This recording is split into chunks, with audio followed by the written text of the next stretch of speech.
You're watching the Dallas Cowboys Report. I am Tom Downey, and thanks to being after June 1st and the release of La'el Collins as a post-June 1st cut, the Cowboys have added quite a bit of salary cap space. Dallas has right now $22 million in salary cap space at the current moment, and at least for now, they have one open roster spot. So surely that means the Cowboys are going to go sign somebody.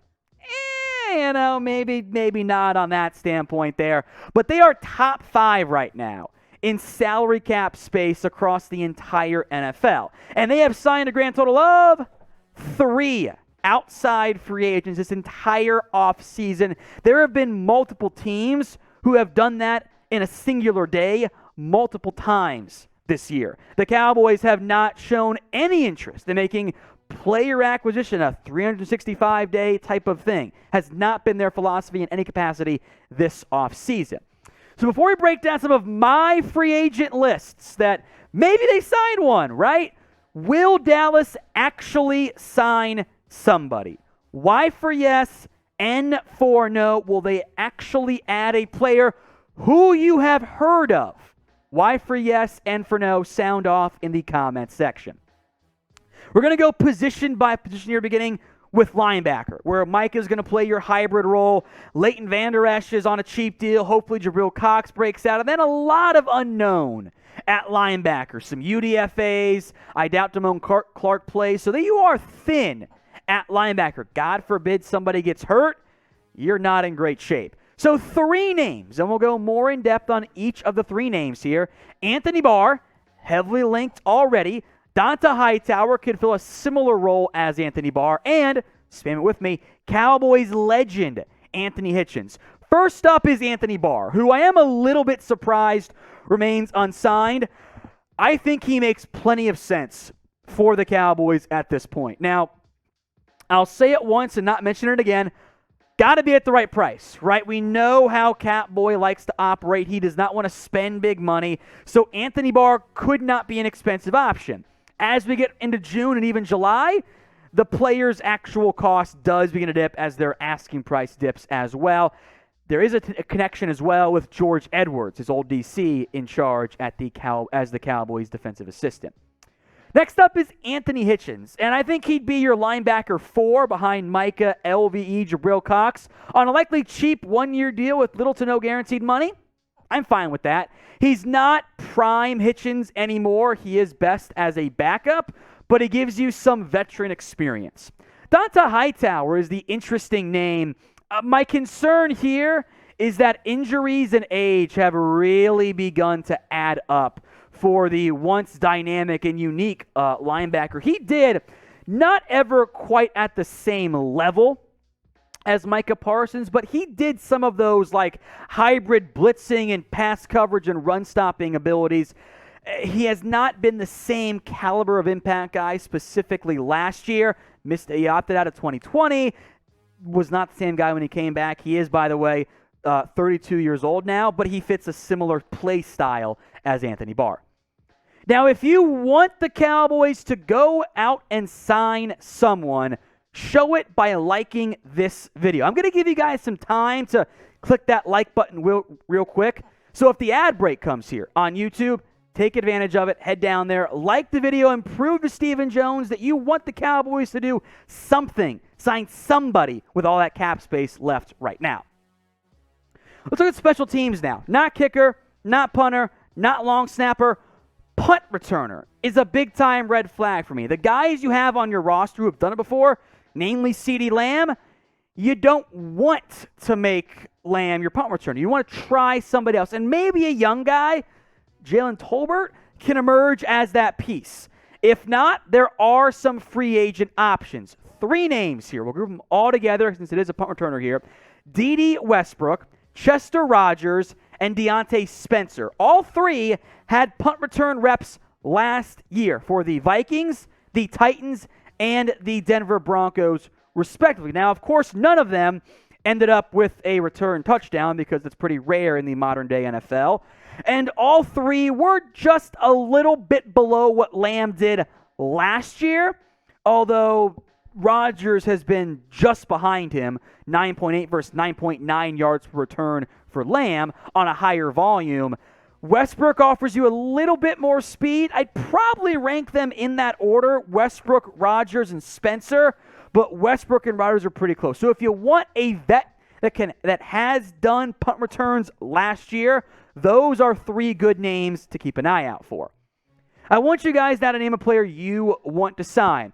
Keep it realistic. Like, we know they're not going to go out and pay OBJ because they don't pay big money to various players anymore. It's not how they operate, which annoys me, but is what it is. Name a realistic player who you guys want to sign. If you have not already, please follow us on Rumble as well. We have free and uncensored content. We provide the sports. They've got other stuff like news, politics, tech, business. We are growing here at the Cowboys Report to platforms you guys use. So give us a follow. It's rumble.com/CowboysTV. Let's go to the offensive line now. And I don't know if they're going to add anybody in particular. What I am focused on is depth and maybe a new starter at center. I am looking for insurance in the event Tyron Smith ends up getting hurt. How do they adjust from that standpoint? Kind of sounds like Matt Waletzko might have already usurped Josh Ball as a swing tackle, but that's too early to know for certain. So 4 names at 3 spots to monitor. Riley Reiff, who is a veteran, reliable swing tackle. Sam Tevi, who they brought in for a visit, isn't all that great. The much-hyped J.C. Tretter, we'll talk about him in depth in a minute, and also Ereck Flowers, who I think is now the least likely, having drafted Tyler Smith in round 1, who I assume will be your week 1 left guard. So Riley Reiff has played left tackle and right tackle. If you decide the combination of Josh Ball and or Matt Waletzko is not good enough at swing tackle, this is the first guy I would call. There are plenty of others of notable veteran names, but Reiff's the one that makes the most sense to me. Sam Tevi is a player they brought in for a visit. Now, that came pre-draft, and they took someone in the 5th round. Again, Matt Waletzko. I am underwhelmed by Sam Tevi. Did not play very well in the preseason for the Colts either before he got hurt. This was 2020 with the Chargers. His stats here, he was a starter, and, it wasn't particularly great. We're going to get to J.C. Tretter momentarily, but first, if the Cowboys sign somebody for the 4th time all season, we will break it down. Even if it's an at-home video, Friday night gets been 3 times so far. It was Ryan Nall on a Friday, Fowler watching an hour apart, brutal. But we will break it down for you. So if you want free videos, breaking news, rumors, OT updates every single day, hit that big red button and subscribe right now. J.C. Tretter, I think, would be an instant upgrade over Tyler Biadasz, and that's because Tretter is great at football. Now, there have been some whispers his knees are not right, that he missed a lot of practice last year, which he did. He still put over 1,000 snaps and was good. So, yes, that's becoming a factor. He still played pretty well. I wouldn't bail. I don't know if that's the only reason. I wonder if his position as the NFL player president for the union makes him less desirable to owners and front offices, and that's maybe the case there. Now, I'd pushed Ereck Flowers pre-draft because I wanted to sign someone so you didn't have to take a guard no matter what, which is what they ended up doing, although they love Tyler Smith per their allegedly leaked draft board. Flowers is not great. He offers you some tackle guard flexibility. I am not as desiring Flowers as I was pre-draft, to be honest. Now, what do you think is the biggest need for this Cowboys team? Is it a spot like linebacker? Is it offensive line? Or is it punt returner? And maybe it's the position we're about to get to in a minute, but I want to hear from you guys first and foremost. Can make a real argument it's actually wide receiver. Michael Gallup is probably not going to be ready in time for week 1. Jalen Tolbert, who I like, is an unknown. James Washington has not done much of anything in his NFL career. And you've got a ton of unknown, unproven guys behind them. So maybe 1 or 2 emerge. If so, great. But if not, you're thin. So 5 receivers, all veterans. Yeah, we're going heavy at receiver. Deal with it. Emmanuel Sanders, Julio Jones, Will Fuller, Cole Beasley, and T.Y. Hilton. Any of these guys on a cheap one-year deal?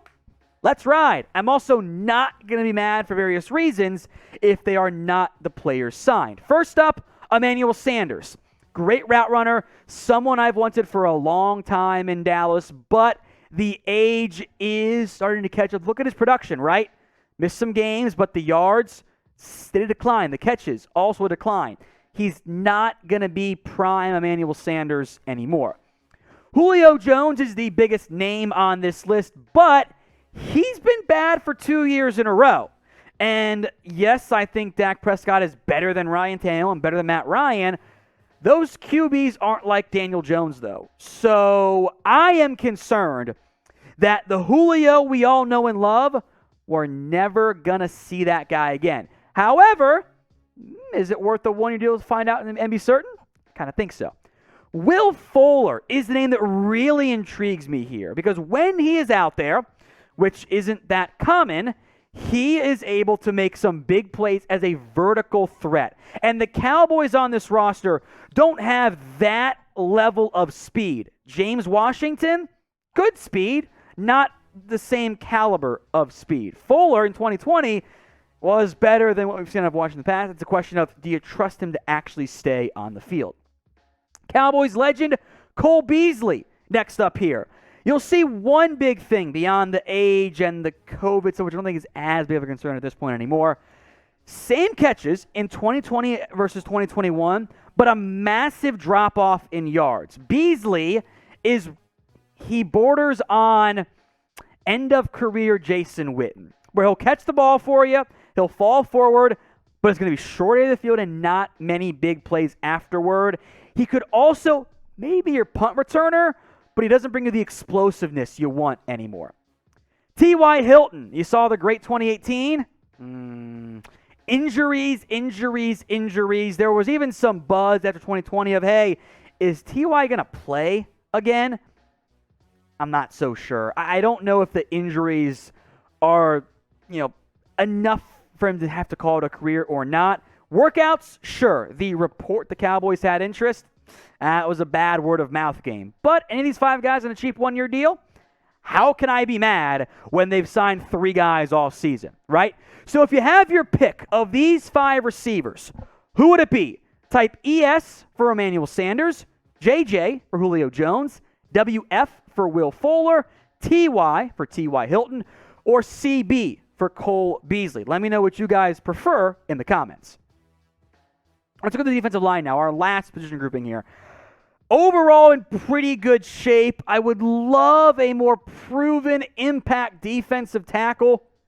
However, it is June and you don't typically find those guys, but there might be an exception or two on the open market. I will make note, we also include Jason Pierre-Paul on this list because, well, the Cowboys had interest previously. I'll break that down more in depth in a second. But Larry Ogunjobi's out there, and Ndamukong Suh. Ogunjobi got a big-time deal from the Bears before his contract fell apart due to medical. And Suh is old, 35, by the way, but still good at football. And with the Bucs signing Akeem Hicks, that means Suh probably is not going to be back. Would adding Suh as a part-time rotational defense line make me feel better about that group? Hell yeah. Is he probably out of the Cowboys' price range? I'd probably say yes as well. Now, JPP, who was not healthy last year, was bad. This is not the Jason Pierre-Paul that we know from his peaks and maybe even feared a little bit from his time with the Giants. At edge, barring injury, I actually think you're fine. You don't need to add anybody as far as I'm concerned. Next up is Larry Ogunjobi, and this is a player who got a big-time deal from the Bears, failed his physical, lost out on like $40 million over 3 years. I feel terrible for him. But he could be a lot cheaper for the Cowboys if the medical checks out. That could put him in the proper range for the Cowboys' preferred price tag. So we will see how things all stack together on that standpoint. Now, what do you think is the biggest need for the Dallas Cowboys? Let me know in the comments section what position group you think the Cowboys need to address the most. Let me know right now in the comments.